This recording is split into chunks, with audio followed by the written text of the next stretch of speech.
Assalamualaikum and hi everyone, I am Nawaal Annuhaa from the A1144A. So in today's video, I will be talking about the article titled Consumer Stocks Waiting to Tap Economic Recovery, which I will relate with the industry analysis in the top-down analysis.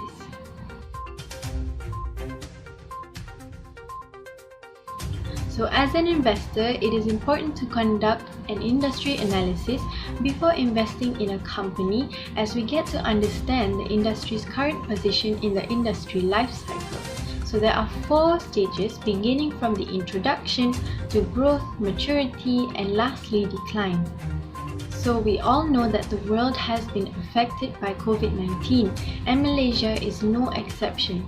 In the article, it states that the Consumer Products and Services Index has gained 1.76% year to date against a 2.72% drop in the benchmark FEM KLCI. The MCO has affected the overall consumer spending as consumers are prioritizing necessities. So this means that the demand for non-essential goods have decreased tremendously and it might take a while to recover. So even companies like Nestle or Dutch Lady are also affected. However, it does not mean that the industry is not worth investing in. As stated in the article, Kawan Foods' net profit for the first quarter of 2021 came in at 8.2 million ringgit, which is 23.9% higher than the same quarter a year ago. Kawan Food is present in 37 countries across the world with a range of distribution channels, such as direct sales to key account customers, e-commerce, and sales to retailers and wholesalers. Their sales come from both domestic and international markets. Mr. DIY has also reported an increase in net profit to 124.79 million ringgit for the first quarter in 2021 due to higher average monthly sales per store and more numbers of stores being opened. So the group also plans to open more stores nationwide.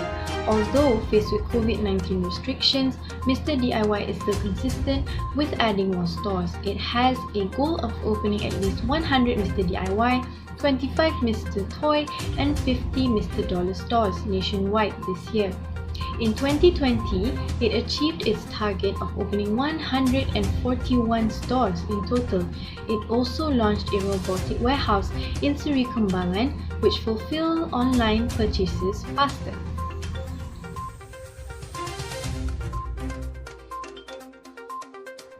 So these are some examples of consumer stocks which are categorized under the growth stage.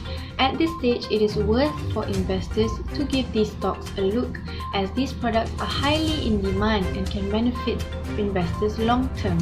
So these stocks have reportedly gained a higher sales revenue, although challenged with lockdown and tight MCO rules and restrictions.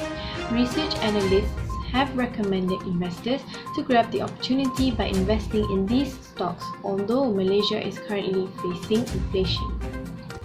So even though in general the consumer sector might seem like it's undergoing the 4th stage, which is the decline stage, as the demand for the industry's products are diminishing and investors see no potential for return on investment, it really depends on each individual company, as these stocks stated in the examples above have been moving in an uptrend.